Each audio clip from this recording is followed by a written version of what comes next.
Estás escuchando Teorías de lo Fantástico, el podcast, un proyecto dedicado a divulgar la literatura fantástica y sus géneros colindantes.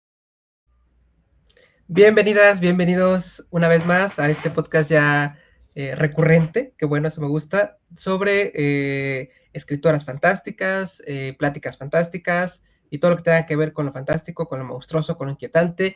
Y yo creo que son temas que domina muy bien nuestra invitada de día de hoy, una escritora que yo relativamente reciente descubrí y que desde que la leí me gustó mucho. Entonces, te doy la bienvenida, Magdalena López. ¿Cómo estás? Hola, ¿qué tal? Buenas noches. Muy bien, muchísimas gracias. Gracias por el espacio, la invitación. Estoy muy emocionada. Qué bueno, qué bueno. Pues hay mucho que hablar, creo yo. Bueno, desde mis intereses, creo que también se apegan un poco a los tuyos. Eh, para empezar, por ejemplo, vi que estos últimos meses estuviste dando algunas pláticas y talleres, cursos, clases, no sé si son talleres Ujú. o cursos como tal, sobre cosas que algo interesante es tu relación con Poe, ¿no?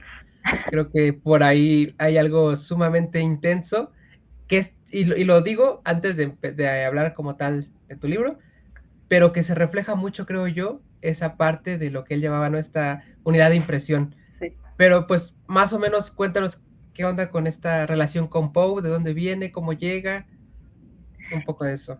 Híjole, empezamos con las preguntas íntimas, ¿no? Porque mi historia con Poe y yo siempre lo he dicho, ¿no? Lo he comentado. Es una historia, a mi parecer, de amor. Mi relación con Poe es la relación más larga que he tenido en toda mi vida, básicamente porque ha durado casi toda mi vida lectora. Y curiosamente, ¿no? Mi relación con Poe empezó antes de la lectura, no empezó en el acto de la lectura en sí, empezó en el acto de la escritura, y todo fue porque en una ocasión una maestra de español, yo iba en la primaria, nos pidió escribir un cuento, y Magdalena, que entonces al parecer no conocía otra cosa más que las cosas escabrosas, pues escribió un cuento que le surgió así de la cabeza, que tenía que ver con cuerpos emparedados, ¿no? Una cosa que creo que no era muy ad hoc a la imaginación de las infancias normales. Y me acuerdo que en aquel entonces mi maestra pues leyó los cuentos y de repente me dijo, a ver Magdalena, tú ven para acá. Yo muy asustada fui y dije, ¿qué pasó maestra? Y le dije, y me dijo, no, oye, ya leí tu cuento, ¿has leído a Edgar Allan Poe? Y yo así de, no, yo nunca he leído a Edgar Allan Poe, ¿no? Y me dice, es que tu cuento me recuerda muchísimo a Edgar Allan Poe. Y pues yo estaba impactadísima por eso, entonces salí de la escuela y fui con mi papá, yo le agradezco porque él es el que siempre impulsó y me inculcó esta parte como lectora. Llegué con él y le dije, papá, quiero que por favor me ayudes, más bien me compres un libro de Edgar Allan Poe. Y en ese momento mi papá me llevó a la librería y me compró mi primer ejemplar de Narraciones Extraordinarias. Yo lo leí, obviamente no, seguramente no entendí mucho, pero lo suficiente como para espantarme. Y ese es el primer recuerdo, ¿no? Que tengo de mi relación con Poe, pero resulta curioso porque realmente mi relación con Poe también empieza desde antes, ¿no? Y empieza en otro acto de lectura que es precisamente el cine. Yo recuerdo así en muy vagos recuerdos de mi infancia, que una vez todos los domingos era como un ritual, ¿no? Que íbamos a la habitación de mis padres a ver En Familia con Chabelo, ¿no? Era como el ritual dominical de cada semana.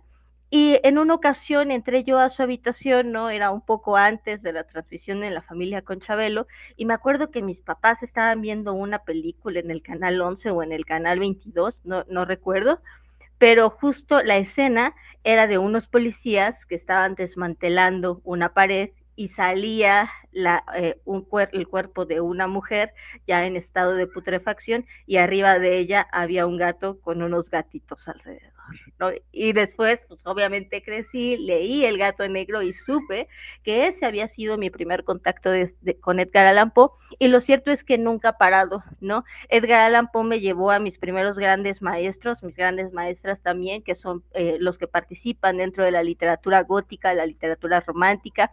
Obviamente soy fan de los vampiros, entonces también me acerca muchísimo, muchísimo a estos temas vampíricos.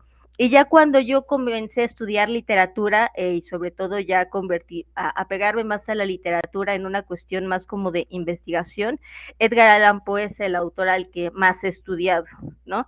No he hecho como un trabajo acerca de él porque lo amo demasiado, pero es el autor al que más he estudiado porque, y también lo menciono de repente mucho, ¿no? Uno cuando está en una relación de repente se tiene que sentar a ver si está tan chida la relación como se pensaba. Entonces yo regreso a Edgar Allan Poe para ver si todavía tiene cosas nuevas que ofrecerme y se los juro, yo a mis muchos años, aquí para no balconearme, siempre encuentro cosas nuevas en Edgar Allan Poe, ¿no? Entonces, pues nada, eso, yo trato de releer a Poe una vez cada 2 años al menos, justo como en esta cuestión como de refrescarme también para retar un poco y desmantelar a mi gran maestro también.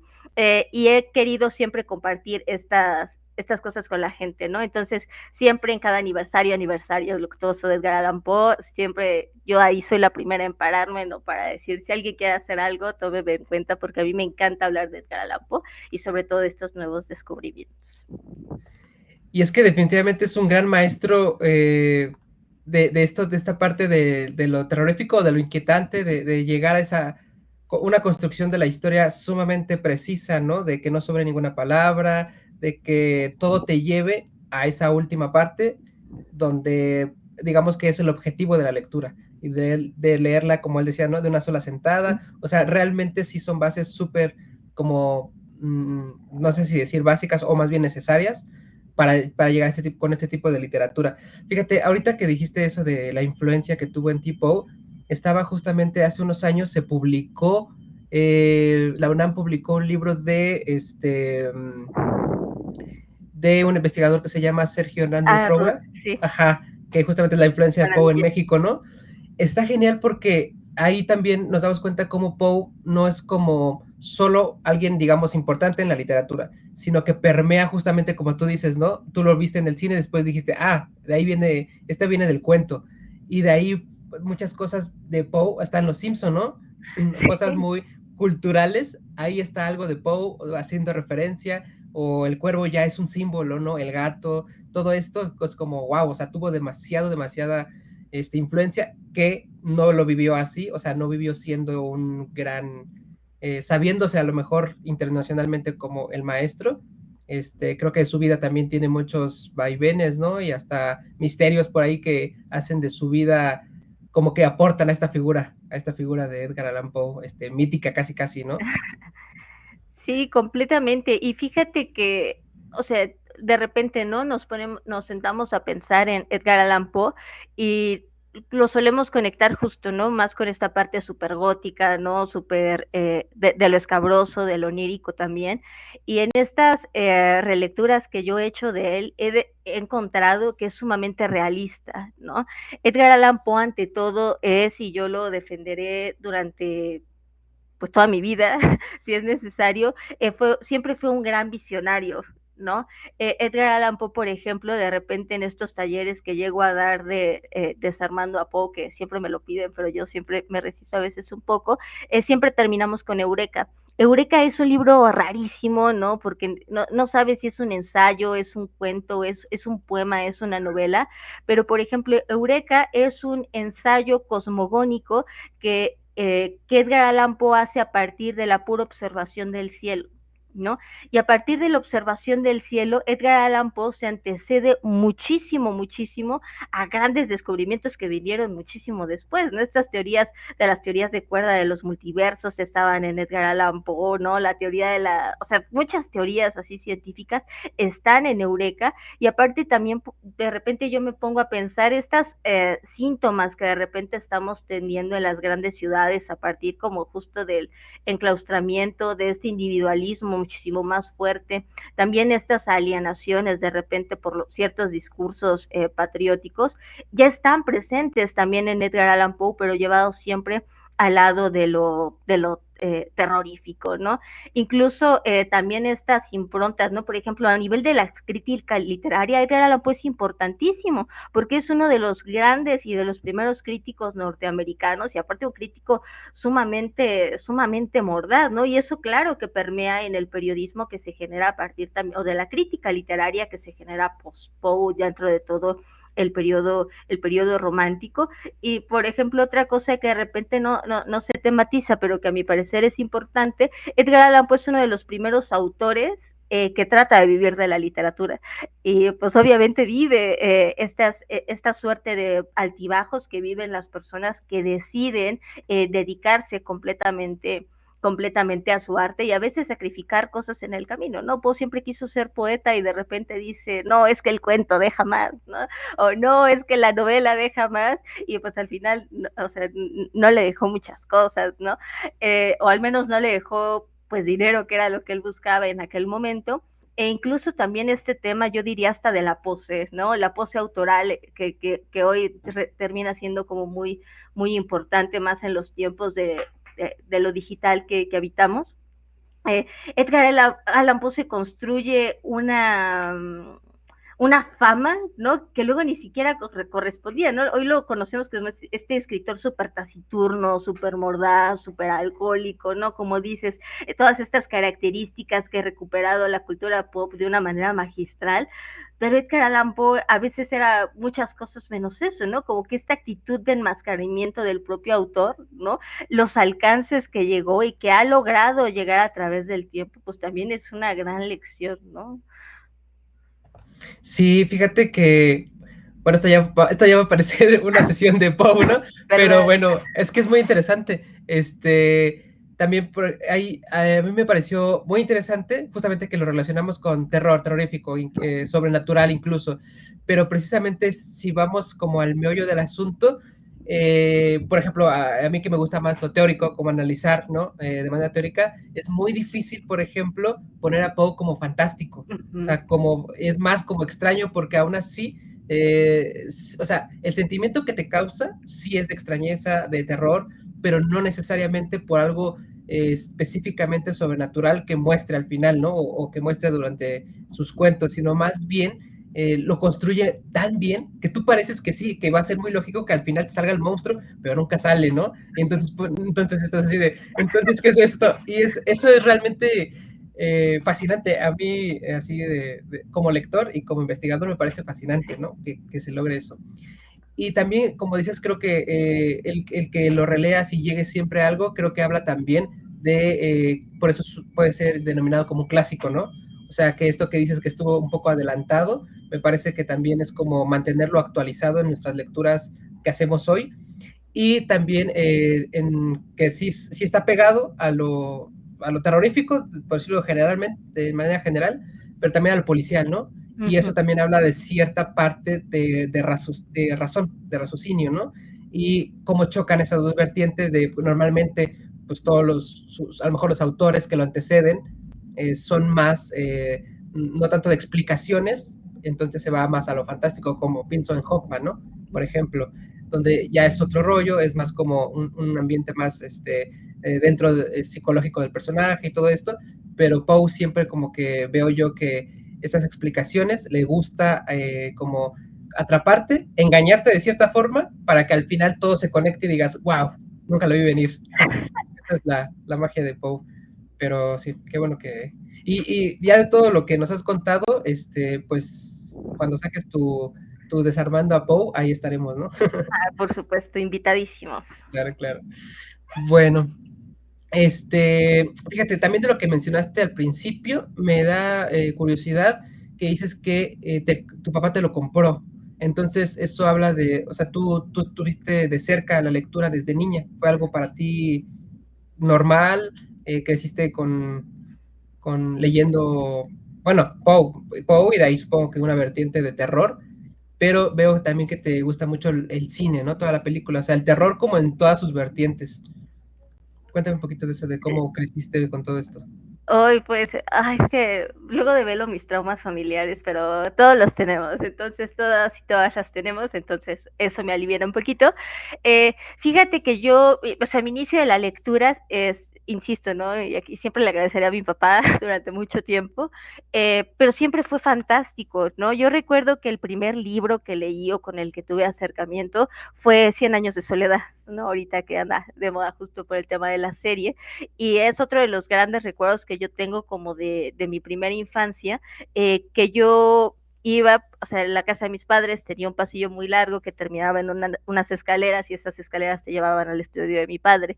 Entonces yo me recuerdo perfecto caminando, ¿no? Por ese pasillo, subiendo las escaleras y siempre que entraba al estudio de mi papá estaba leyendo en voz alta el inicio de Cien años de soledad. Y tanto yo lo escuchaba que lo leía en voz alta, que me llamaba muchísimo la atención y yo agarré Cien años de soledad y comencé a leerlo y obviamente no entendí nada, absolutamente nada de esa edad, pero cuando yo crezco, ¿no? Y retomo Cien años de soledad, me doy cuenta de, pues, que quizás de ahí venían muchas cosas, ¿no? De ahí venía mi herencia. Y en el caso del cine, eh, a mi familia siempre ha estado muy apegada al Halloween, ¿no?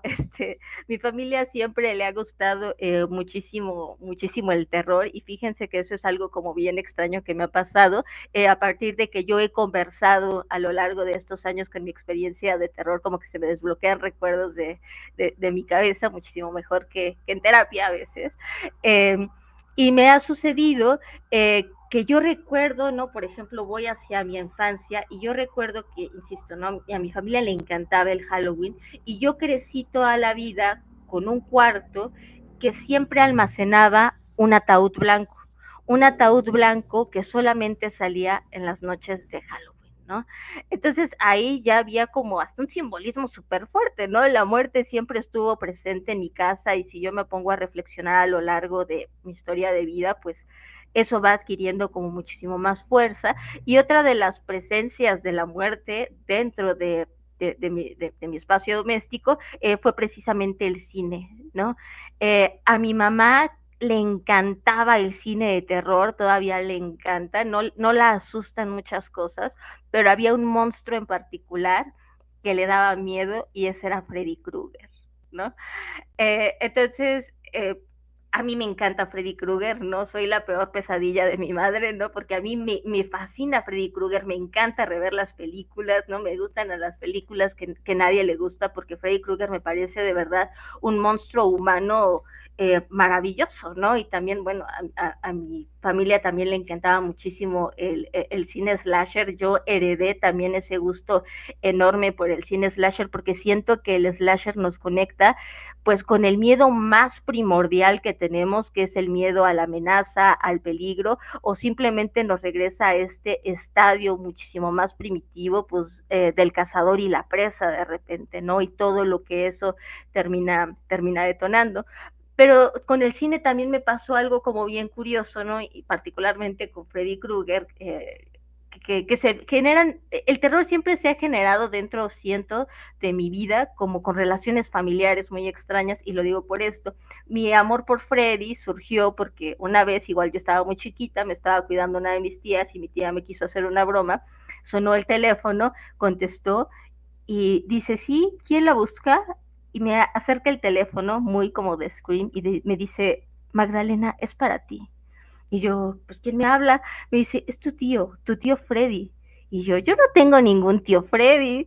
Y me dice, claro que sí, es tu tío Freddy Krueger. ¿Qué no conoces a tu tío Freddy Krueger? Y en ese momento me pone Pesadilla en la calle del infierno. Y yo estaba maravillada con Freddy Krueger porque era mi tío, ¿no? Ya después, pues sí me gustó, me pareció como muy, muy socarrón todo, toda esa cuestión, pero conforme yo crecí, insisto, a mí me encanta la estética del splatter, no me encanta la estética del slasher, pero ahí yo tenía una relación muy difícil porque esa estética era completamente ajena a lo que yo escribí durante muchísimo tiempo. ¿No? Y de repente nació mi obsesión gigantesca de querer escribir cuentos que se parecieran a lo que yo veía en esas películas que me gustaban tanto, y pues ahí surgieron unos experimentos. No, pues creo que, bueno, qué chido toda esta parte de que tu familia sea como la que te incite a eso del terror y todo eso, ¿no? Porque yo recuerdo de niño más bien una especie de, tú no veas eso no te va a dejar dormir, o cosas por el estilo que es más como a los niños. Y me sorprende mucho en tu vida, porque incluso hasta tu maestra, ¿no? En vez de leer tu cuento y decir, oiga, mande a llamar a su papá y qué está haciendo, cosas así, fue así de, oye, lea a Edgar Allan Poe, ¿no? O sea, siento que tuviste muy buenas guías y siento que está bien, ¿no? Porque, bueno, si te hubiera espantado o algo así, pues otra cosa hubiera sido, pero si realmente tenías como esa fascinación, que te lo hayan facilitado siendo una niña, siento que no es muy común en esa época y probablemente ni en esta. En general, ¿no? Las infancias son como, no, mejor que no escuche eso, que no vea eso, todo eso. Pero pues qué bonito y pues aún así siento, bueno, ya llegaremos a Insomnes, pero hay mucho de eso, ¿no? Hay mucho de esa monstruosidad, porque ahora que dijiste que de niña escribiste como estos cuerpos ahí casi destrozados o mucha sangre, yo te leí y fue así como, estoy leyendo como algo muy visual, como algo muy plástico, como, creo que sí tienes esa parte de estas películas, que son, como son películas, pues tienen que mostrar, ¿no? En un libro a lo mejor puedes jugar con no mostrar directamente, pero una película, pues a lo mejor es más directo lo visual. Entonces, creo que por ahí va también esa parte tuya como más directa, ¿no? ¿No crees? Sí, y fíjate que yo no lo había visto hasta que ya releí justo mis Insomnes ya muchísimo después, pero sí me doy cuenta justo de esta tendencia hacia el mostrar, ¿no? Incluso de repente, por ejemplo, me sucede a veces, ¿no? Que en el último cuento de Insomnes, que ya platicaremos más largo y tendido de él, siento que alcanzas a ver, pero bueno, a mí me sucede, pero no sé si es porque yo lo escribí, ¿no? Que veo las cosas, pero a través como de un velo, ¿no? Creo que para mí es muy importante justo el tema del mostrar las cosas, porque yo soy muy visual en general, ¿no? Por ejemplo, yo actualmente, bueno, he trabajado muchas cosas en la vida, hoy me tocó, estoy en mi era del marketing digital, ¿no? E incluso para eso soy como muy visual en la cuestión de las referencias, como que de los colores, ¿no? Como que de ciertas tonalidades e incluso de cómo juegan los elementos. Tengo una obsesión, no sé si es una especie de TOC o qué es, porque las cosas se vean bonitas, ¿no? O que haya incluso una estética dentro de las cosas que parece que no tienen como estética. Entonces, para mí, para escribir es muy necesario que yo tenga como que la imagen mental clarísima en mi cabeza para a partir de esa imagen poder decir, voy a comenzar, ahora voy a buscar las palabras correctas, ¿no? A veces cuando escribimos, ¿no? O dentro de los procesos creativos de cada autor, de cada autora, podemos iniciar por palabras, podemos iniciar por canciones, por tonos. Yo siempre empiezo por imágenes, ¿no? A veces llega una imagen, se me imprime en la cabeza, la veo y digo, ok, quiero contar una historia de esto. Sí, esa parte de la material, sí, de lo visual, y ahorita que decías, por ejemplo, en esta época que tienes como de marketera, que habla también de un entorno digital, ¿no? Ya de adentrarnos a esa parte, vi que también lanzaste el taller que te digo, que era algo que iba por ahí, ¿no? Que iba por lo artificial, todo esto. Esto, a ver, igual si nos puedes contar tantito sobre esto. Es que verán, estoy también justo en esta cuestión como del marketing digital, pues obviamente una de las herramientas del día a día, bueno, ya hoy del día a día en su momento fue una cosa tremenda, ¿no? Cuando apareció las inteligencias artificiales. Y yo desde el momento en el que conocí las inteligencias artificiales, o sea, yo me enamoré. Como empiezo un cuento, las vi y me enamoré perdidamente. Las implemento dentro de mi día a día, no como laboral, siento que sí pueden ayudarnos muchísimo a optimizar tiempos, siento que no nos van a reemplazar definitivamente, todavía les falta un universo para llegar a ese punto, pero eso me llevó a pensar, ¿no? Cómo el futuro ha avanzado, ¿no? De repente a mí me encanta mucho leer literatura de terror, me encanta ver cine de terror, pero yo reconozco eh, que las historias más aterradoras que yo he visto no viven en los libros de terror, viven en los libros de ciencia ficción, ¿no?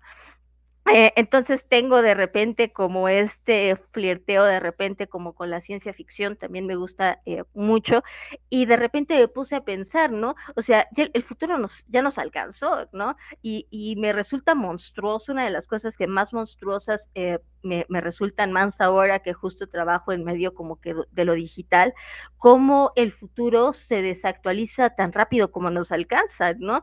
Y de repente ya estamos, no sé, en los carros pronto, ¿no? En los carros voladores, pero ya va a salir algo que vaya más allá de los carros voladores. Y eso pasó con la inteligencia artificial, ¿no? Ya una de los grandes hitos de la ciencia ficción, que eran estas inteligencias artificiales, nos alcanzó y yo solo podía pensar, ¿y ahora cómo será el futuro? ¿No? Y en este curso yo muchas veces abro cursos, ¿no? Porque tengo reflexiones que me están atravesando y en ese momento fue cómo ha sido la representación y el cómo entendemos la inteligencia artificial desde inicios de la literatura, porque la literatura, la literatura es una gran bola de cristal, ¿no? Eh, yo siento que hay muchas cosas que son realidad hoy y que serán realidad, pero que la literatura ya ha imaginado, y eso es asombroso, ¿no? Porque nos habla de una imaginación colectiva brutal.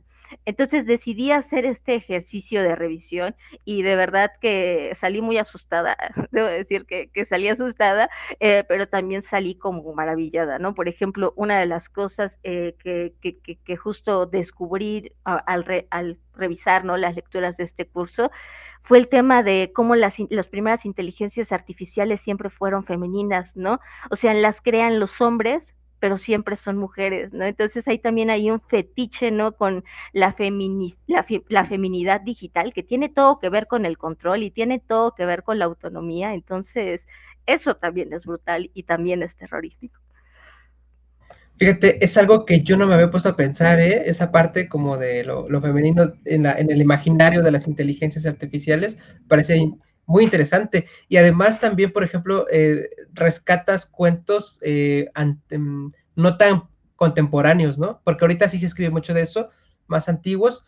Y ahorita que decías eso de que siempre hemos imaginado de alguna manera a lo mejor estas inteligencias, a lo mejor de otra manera, que no llamándolas inteligencias artificiales como ahora, pero siempre están ahí. Incluso un poco pienso, igual, recurriendo a Hoffman, es que Hoffman me gusta mucho, en esto que de los autómatas, ¿no? Entonces, algo que por sí solo tenga como una conciencia o que tenga algo fuera de nosotros como una especie de otredad que finalmente es algo siniestro que nos aterroriza y en cierta parte también porque viene de nosotros también, ¿no? Entonces, esa parte de nosotros que a lo mejor ya no podemos controlar porque va a ser autónomo, ¿no?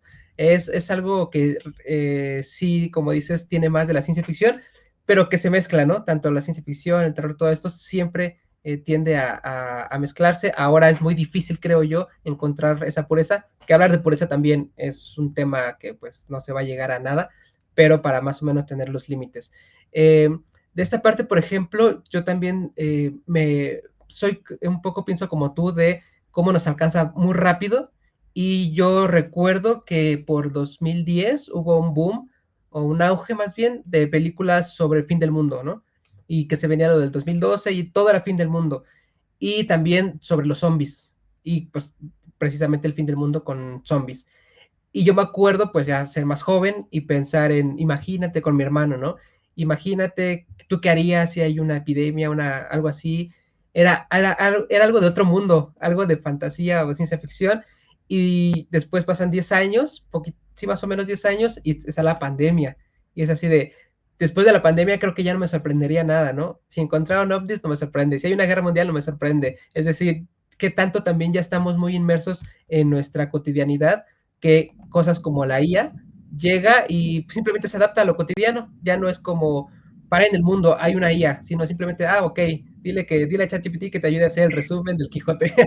Entonces también siento que estamos normalizando porque también estamos muy inmersos en nuestro mundo, ¿no? En la rapidez de que tenemos que producir, tenemos que hacer cosas y ya no nos deja ni siquiera ese espacio como de asombro ante esto que pues realmente si se lo cuentas a alguien de hace 10 años no te lo creería, ¿no? Es algo interesante. Uh-huh. Es que está fuertísimo, ¿no? Yo siento que sí, definitivamente vivimos en estos tiempos como de la aceleración. Y justo en medio de esta aceleración es, ven, súbete, vamos a continuar, ¿no? Con la existencia, porque el tiempo tan el tiempo no se detiene, que por eso el futuro nos alcanza, ¿no? Y por eso el futuro se desactualiza conforme nos termina alcanzando. Entonces, pues termina siendo brutal porque también el futuro, en lugar de ya convertirse como en este norte, ¿no? Que durante mucho tiempo fue este norte al cual teníamos que llegar, ¿no? Con esta gran bandera del progreso, termina reduciéndose a su fin utilitario, ¿no? Que la inteligencia artificial, ChatGPT, pues súbete y ayúdame a trabajar, ¿no?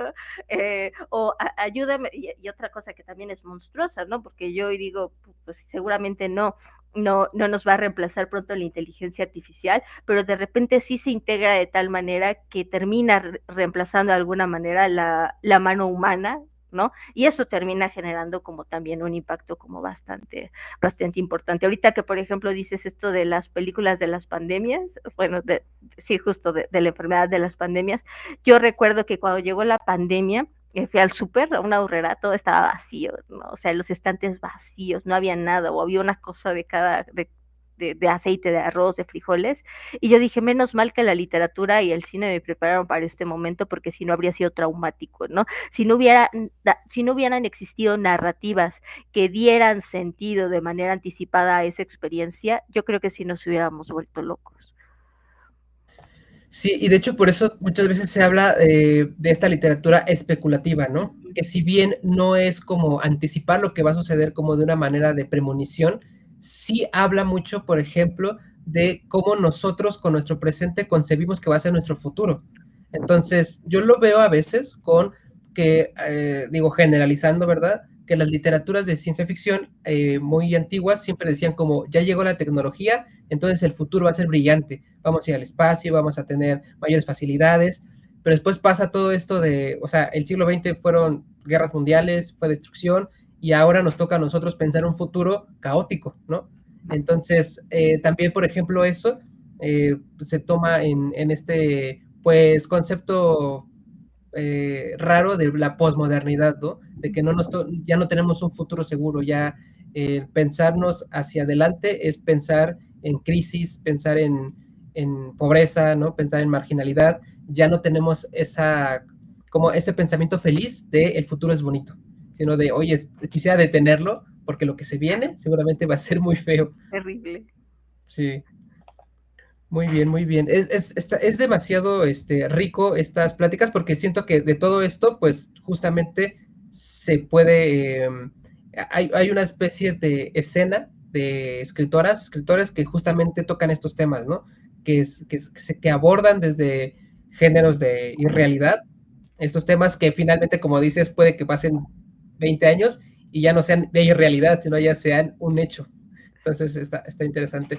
Pero bueno, para ir llegando un poquito a tu libro Insomnes, vi, por ejemplo, que se publicó por primera vez en 2020, ¿no? Fue una época, pues, justamente pandémica, y después se reeditó 2 años después, en 2022. Entonces, ha sido un texto, creo yo, que ya ha tenido cierta pues grado de coacción, si queremos verlo así, ¿no? ¿Cómo fue llegar a la publicación de estos textos? Ay, pues fue toda una odisea, yo creo.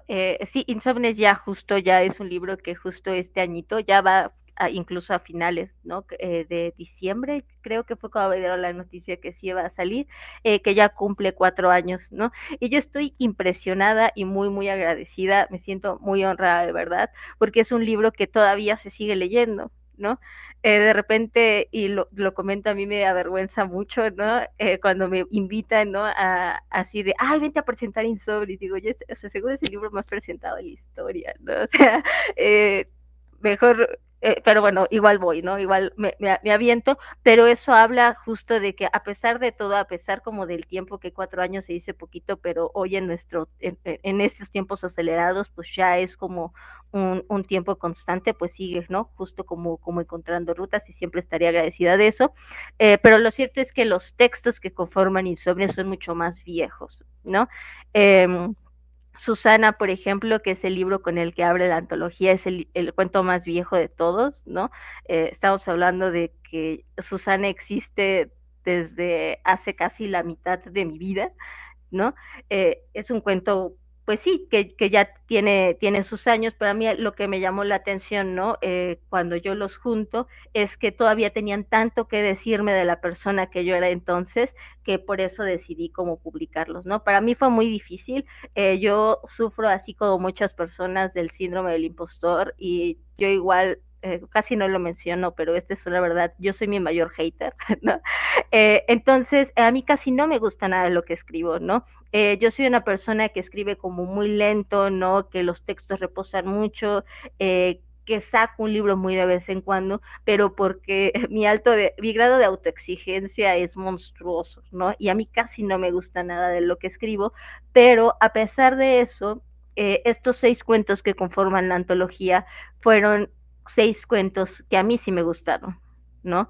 Entonces fueron de todas las cosas que escribí, estos cuentos fueron, dijeron, no manches, aquí hay algo. Y un día decidí decirle que no a mi síndrome de la impostora y dije, claro que vale la pena compartir lo que he escrito, ¿no? Claro que mi voz es importante, claro que mi voz es valiosa y decidí compilarlos y decidí dar el salto, ¿no? Estos cuentos no tenían nada en común, se los juro así, nada en común más el hecho de que sí me gustaban, de que eran textos que yo había revisado, que había trabajado, que lograron salvarse de mi ojo verdugo a lo largo de muchísimos años y por eso decidí juntarlos. Y cuando yo los leo por primera vez en conjunto, porque dije, no manches, esto tiene que tener un nombre, ¿no? Y decido releerlos de manera conjunta, me di cuenta que claro que tenían vasos comunicantes entre ellos y pues que incluso para cuando yo decido publicarlos, que es en el 2000, bueno, juntarlos para buscarles casita, a finales del 2019 todavía tenían mucho que decirme. Entonces yo mandé el manuscrito, dije, a mí la vida no va a vencerme, yo llevaba años yendo a ferias de libro, no yendo a stands de literatura editoriales independientes, pidiendo tarjetitas y ese momento llegó, agarré toda mi colección de tarjetitas, lo mandé a N cantidad como de editoriales, algunas no me contestaron, otras me dijeron no recibimos textos hasta dentro de 5 años, ¿no? Y afortunadamente la tinta, que yo insisto, estoy agradecidísima también con Anaís Luis con la tinta del silencio, de repente yo estaba a punto de tirar la toalla, aparte yo resulta curioso, ¿no? Unos días antes de que me llegara ese correo la había estado pasando muy mal y de repente me llegó el correo de que habían decidido publicar mi libro en una colección muy bonita que ellos tienen, que es la colección Bocanada. Aparte, para mí resultaba, yo sí ya estaba así a punto de tirar la toalla porque decía, ¿no? Nadie me va a publicar porque yo no escribo lo suficientemente corto para ser microficcionista, pero tampoco escribo lo suficientemente largo como para que me consideren una cuentista seria, ¿no? Entonces, de repente yo sentía que la brevedad de mis textos, que caracteriza los cuentos de insomnes, y yo creo que caracteriza toda mi literatura, pues era como un tope, ¿no? Y afortunadamente, pues la tinta del silencio vio una oportunidad donde yo ya estaba viendo ahí un cataclismo, entonces pues así fue un poco la historia de cómo surge ese libro. Sí, ya lo hemos dicho en algunos capítulos pasados, la importancia de las editoriales independientes como lugares, ¿no? Como espacios justamente donde escritores emergentes pueden tener esa oportunidad de ser publicados, llegar a mucha gente, y como dices, Insomnes, pues ha llegado, yo tengo la reimpresión, la primera reimpresión, entonces ya me tocó la segunda oleada de este tipo de textos, pero habla de que, como tú dices, o sea, son cuentos, como decíamos de Poe, que nos siguen hablando, ¿no? O sea, no se quedaron ahí en el 2020 y ya, sino que, de hecho, yo los releí y me parecieron igual de fascinantes. O sea, fue así como, y hasta vi mis propias notas, y eso me pareció fascinante porque ese libro ya lo había leído hace como un año, entonces lo releí y dije, mira, y justo lo que acabas de decir me parece curioso, porque yo en el primer cuento, en el Susana, puse, es que me parece como algo, o sea, es un cuento, pero como que tiene algo de minificción, o sea, no podría decirlo como minificción, pero sí puse así como, o sea, parece minificción, obviamente por la brevedad, pero también por este juego de, te lleva con un cierto ritmo y al final hay como un giro, ¿no? Como un giro importante que también juega mucho, por ejemplo, la minificción, ¿no? Que en cortas palabras tiene que hacerte como este efecto de retorcido. Pero sí, también ahorita lo que decías, ¿cómo es eso de sentirte escritora? Siento que también va junto con esta parte de las editoriales independientes, ¿no? Porque a lo mejor puede que uno se sienta escritor hasta que ya publicas en una casa súper grande editorial y vendes muchísimo y te van a llamar a conferencia junto a Marina Enríquez, ¿no? O sea, uno piensa que va a dar ese salto así de la nada, de 0 a 100, pero realmente es un proceso y me interesa que lo digas porque siento que puede que también mucha gente esté pasando por eso y como una especie de hasta cuándo puedo sentirme yo escritor o escritora. ¿Cómo fue esa? Bueno, ya nos contaste un poquito, pero si puedes contarnos un poquito más de eso. Claro, ay, es que también es como bien complicado.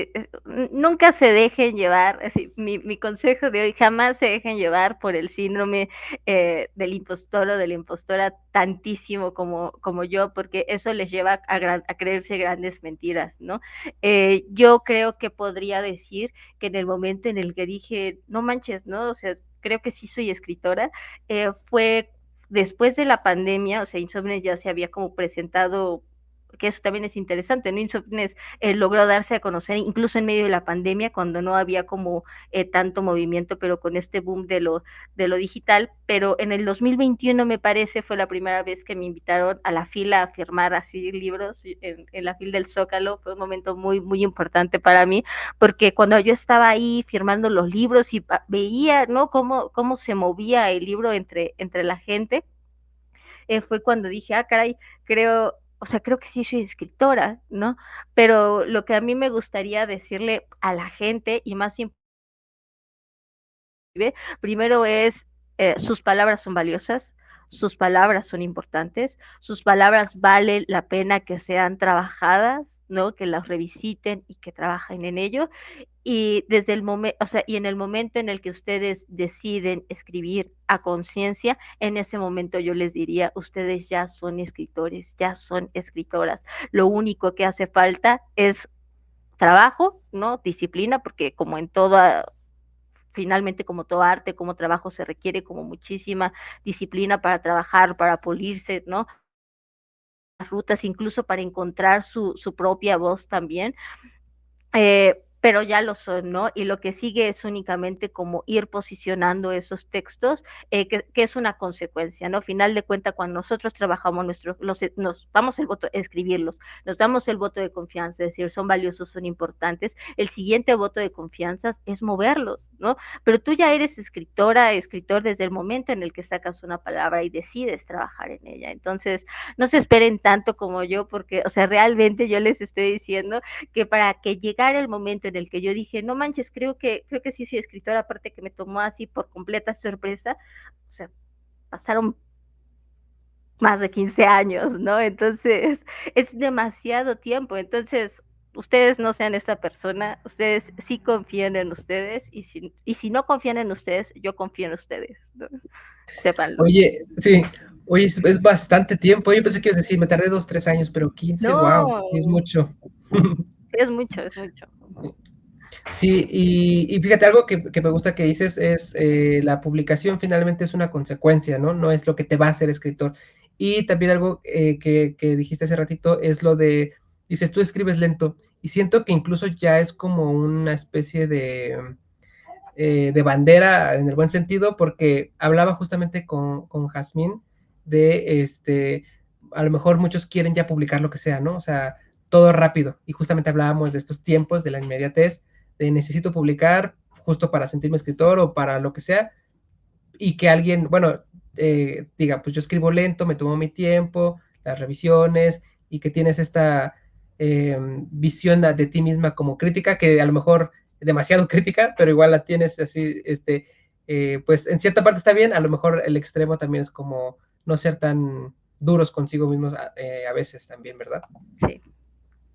Sí, no, definitivamente, siempre aboguen por la ternura, ¿no? O sea, yo, por ejemplo, de repente me busca gente, yo nunca lo he como propiciado, bueno, según yo nunca lo he propiciado, pero de repente me busca gente para justo llevar, ¿no? Como este tipo de proyectos narrativos, y yo en esta guía siempre abogo como por la ternura, ¿no? Por la posibilidad del ver el como sí. Y creo que eso es algo que deberíamos hacer todos y todas con nuestras propias letras, ¿no? Porque es muy fácil en la vida y en la literatura y en la escritura ver el cómo no de las cosas, ¿no? O el de ya mejor renuncio a esto. Y yo creo que siempre vale la pena ver el cómo sí, ¿no?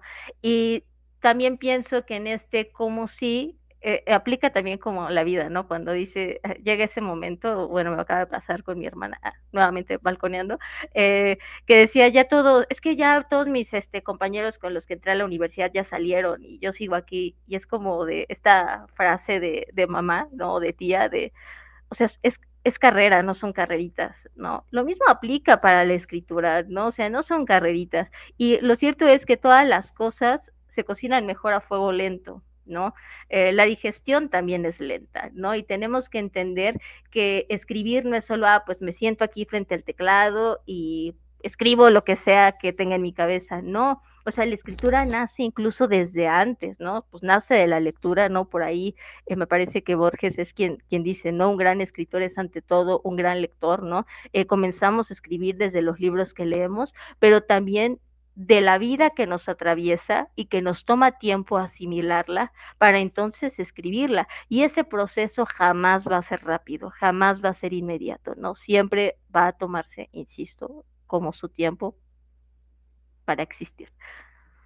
Sí, es que fíjate también el ejercicio en sí de la escritura, como cualquier arte, pues también termina siendo parte de cierta intimidad. Entonces también va a hablar de ti y tú no puedes crecer, evolucionar, cambiar de un día a otro, ¿no? Eso se me hace también interesante de que digas esto de Borges, de siempre un escritor es ante todo un gran lector, ¿no? O antes un gran lector. Porque también me he dado cuenta que muchas veces, y justamente estas plataformas como TikTok, siempre es de personas que quieren publicar o que ya han publicado, y yo he pues, escuchado, y yo hasta me saco de onda, de que dicen, no, pues no necesitas leer tanto para escribir, porque te vas a contaminar, ¿no? De los estilos, y entonces tienes que encontrar tu estilo. Y así de, no, es al revés. Pero sí me parece interesante, o sea, como ellos dicen, no, no leas, y publica y después lees, porque si no vas a escribir como, por ejemplo, Borges, y pues ya se escribió Borges, ¿para qué vas a escribir como él? Y así de, no.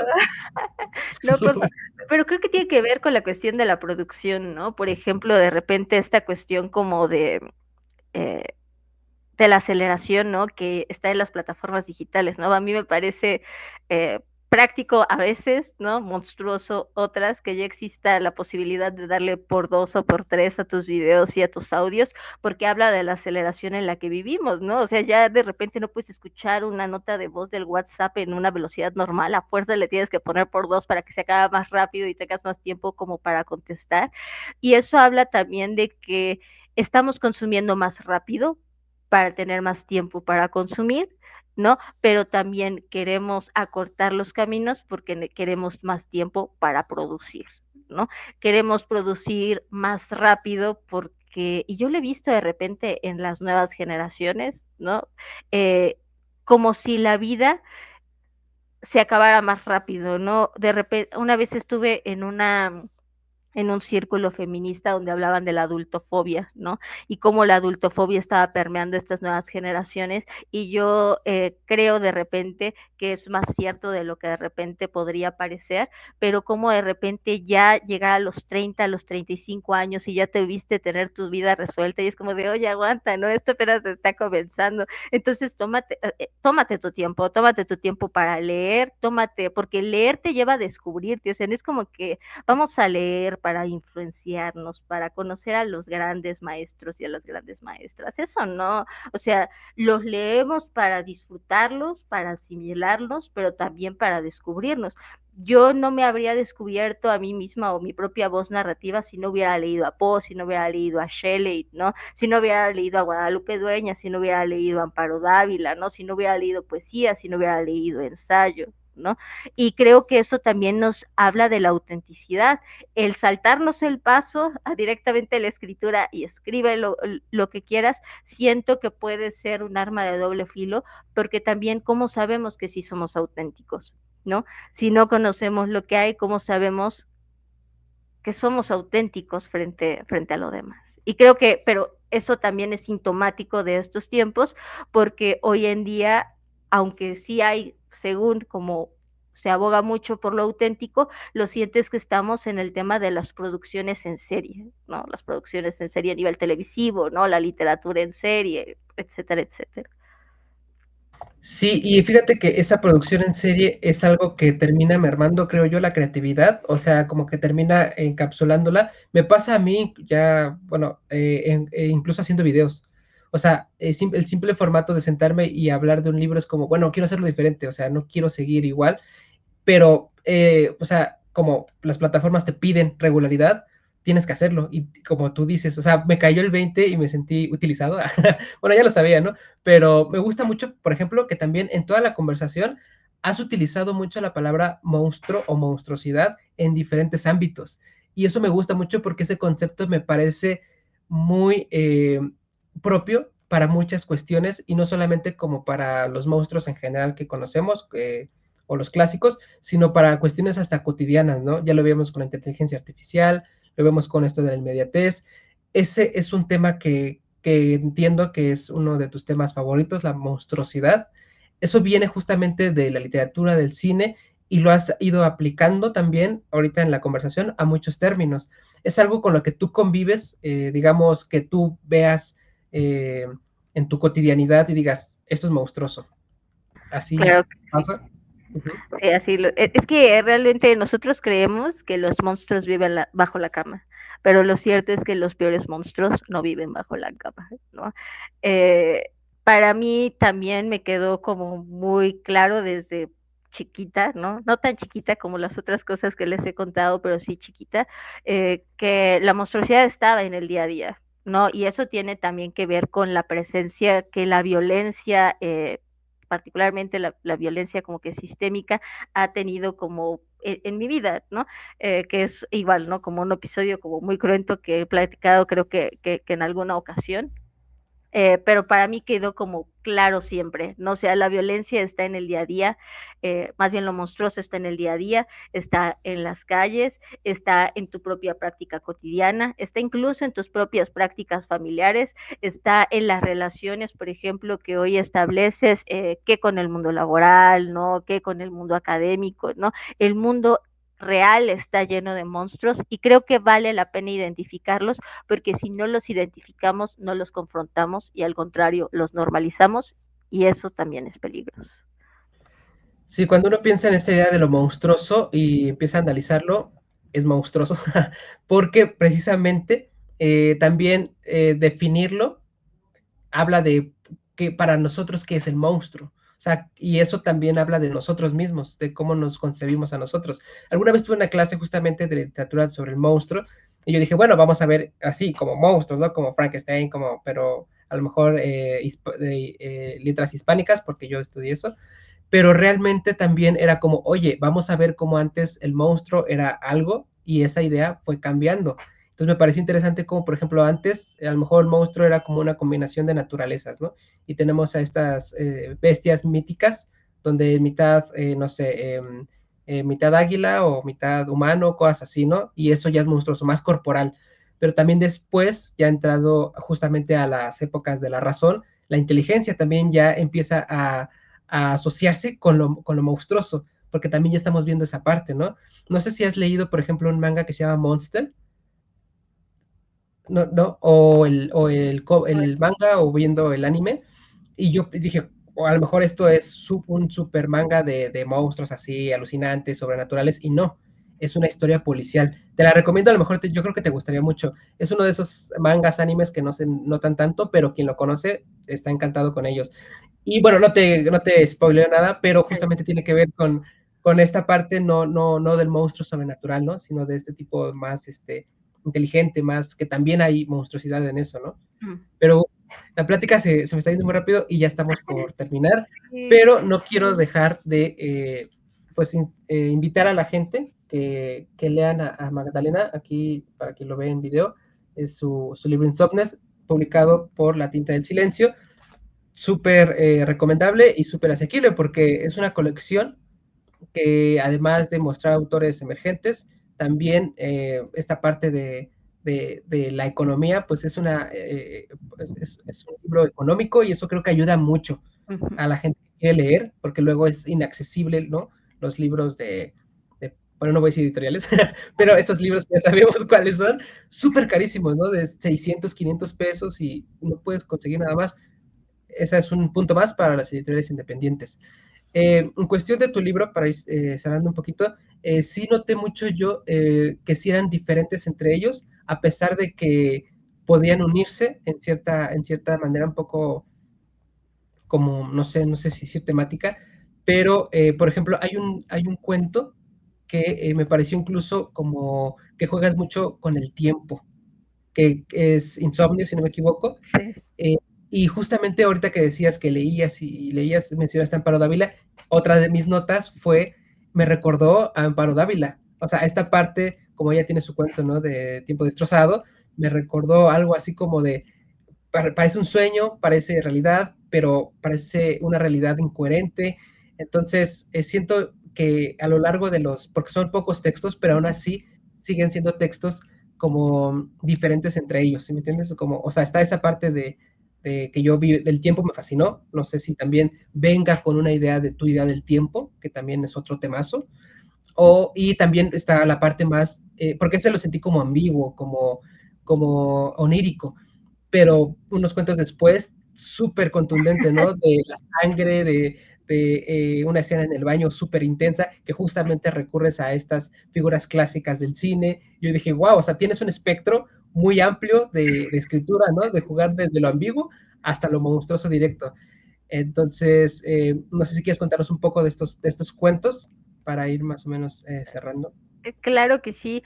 Pues mira, justo Insomnes es una compilación de 6 cuentecitos, ¿no? Como bien dices, son muy diferentes el uno al otro. A veces parece que yo tejí ahí hasta como un Frankenstein, pero creo que eso obedece al hecho de que estos cuentos no están ahí pensados en estar juntos, eso es como importante. Estuvieron juntos y de repente sí se conectaban de una manera como pues bastante puntual de repente, pero también como que obedecen a distintas también facetas, ¿no? Que tenía como en la vida. Por ejemplo, algo que se volvió como canon del cuento y que yo no lo veía venir fue el epígrafe, ¿no? Y uno pensaría que el epígrafe pues ya es lo que te saltas, ¿no? Para entrar al meollo del asunto que es el libro en sí. Y no, el epígrafe se terminó volviendo una parte indisoluble de la colección, que es Las vidas pasadas nunca duermen, y realmente es eso, ¿no? Cada uno de los cuentos fue escrito en una etapa como muy específica de mi vida, donde yo tenía como ciertas búsquedas, donde estaba experimentando de ciertas maneras, entonces por eso son como que tan diferentes el uno el otro, pero al final todos se comunican, ¿no? Y eso habla también como de mis propias búsquedas, que nunca duermen tampoco, que tiene que ver justo con la muerte, ¿no? Y sobre todo que tiene que ver con la falta también de seguridad. Yo he hablado mucho, bueno, no he hablado mucho, no, pero sí lo pienso, que Insomnes es una antología que me muestra, ¿no? Me demuestra que no existen lugares seguros, ¿no? Porque uno pensaría, y eso recientemente lo dijo mi querida Guadalupe Lezama, poeta, en una presentación que hizo de Insomnes, uno dice que descansas hasta que te mueres, ¿no? O sea, que el único lugar para descansar a gusto es la tumba, y en esta antología ni la tumba, ¿no? O sea, ni en la tumba descansas, ¿no? Entonces realmente es eso, ¿no? Uno piensa que tiene diversos lugares seguros, ¿no? La familia, el propio cuerpo, incluso la propia también vivencia como de la sexualidad, incluso el propio pues dormirte y ya, ¿no? El amor también, y lo cierto es que ninguno de esos lugares termina siendo un lugar seguro porque siempre despiertas hacia la hostilidad, ¿no? Entonces, eso es lo que te termina manteniendo despierto, ¿no? La amenaza constante en la que están todos los personajes es lo que te mantiene despierto y creo que es en la literatura, pero en la vida así lo es también. Tiene mis búsquedas, el primer cuento, Susana, es un homenaje y no lo voy a esconder porque aparte se nota, ¿no? A Edgar Allan Poe.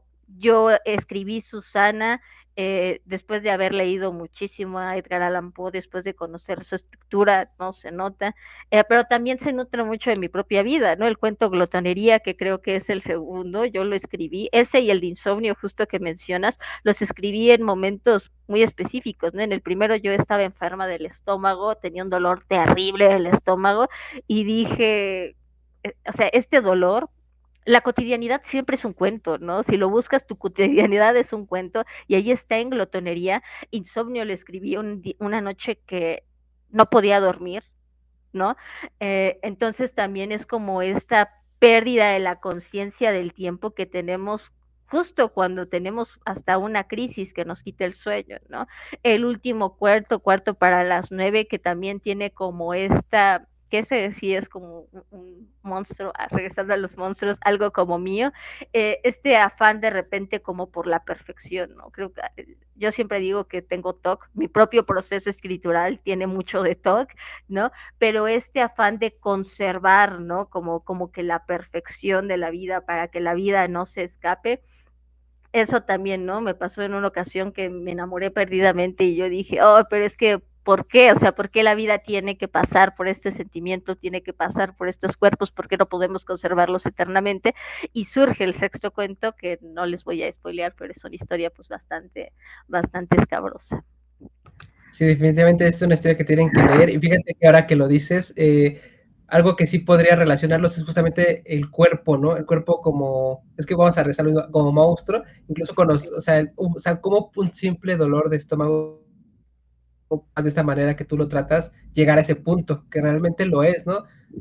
No nos conocemos tan bien en el cuerpo hasta que algo nos duele, o sea, hasta que cambia algo en nosotros, es cuando por fin decimos, ay, creo que todo estaba en un control súper equilibrado y algo tanto cambia y ya te sientes que te mueres, ¿no?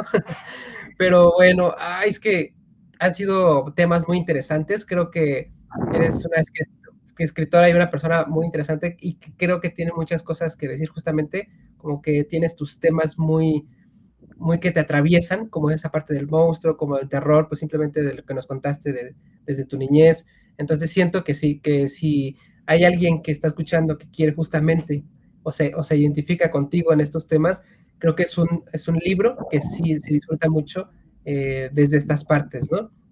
Y es muy íntimo por lo que dices, ¿no? Que lleva en tiempo, en preparación y que habla de tu vida en diferentes momentos. Pero bueno, pues se nos acabó el tiempo, entonces hablamos más de otras cosas que de tu libro, pero siento que aún así Hablamos de hace una buena introducción para leerlo, ¿no? Para saber qué nos espera, entonces, y qué son tus inquietudes. Este, has escrito también otros cuentos, si no me equivoco, publicados. ¿Esos dónde los podemos encontrar? Si nos puedes decir. Sí, he escrito otros, uno de ellos está en revista Marabunta, donde exploro a otro de mis temas recurrentes, que precisamente es la violencia, ¿no? El tema de la violencia social me atraviesa mucho, entonces ahí podrán encontrar algunos. En Espejo Humeante también podrán encontrar algunos, y me parece que ya. Sí, justo hablar de escribir poco, pero súper contundente y bien, ¿no?